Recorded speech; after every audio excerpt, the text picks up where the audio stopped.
У специализированного автомобиля очередь.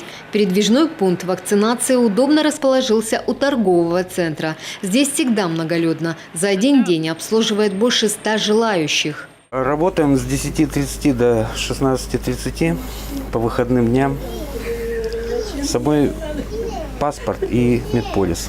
Марина Ушакова приехала в столицу к маме в гости. Дома привиться от гриппа не успела, хотя делает это каждый год и не болеет. А здесь и в поликлинику идти не надо. Прививочку от гриппа надо делать обязательно, потому что это защищает нас вообще на весь год. И не только от гриппа, а вообще от вирусных болезней. Поскольку эти прививки довольно-таки новые, в них добавлены какие-то компоненты, которые защищают вообще от вирусных заболеваний. В этом году в Коми завезли уже в полном объеме 2 вида вакцин. Новая для детей Ультрикс – около 110 тысяч доз. Она не содержит консервантов, подходит и для беременных женщин. Для взрослого населения вакцина Совигрипп. Мы прививаем отечественной вакциной Совигрипп, которая включает в себя 3 штамма вируса, 2 типа А и 1 тип Б. Состав вакцины в этом году изменен. В нее включен штамм H1N1, специальный для вируса Мичиган.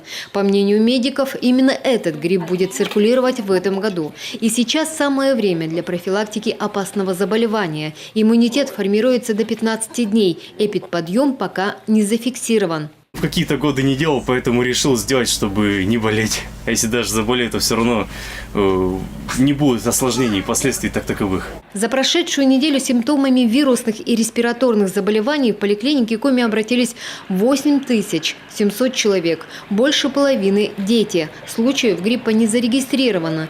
Сделать прививку можно бесплатно в своей поликлинике, а в следующие выходные снова в передвижном пункте.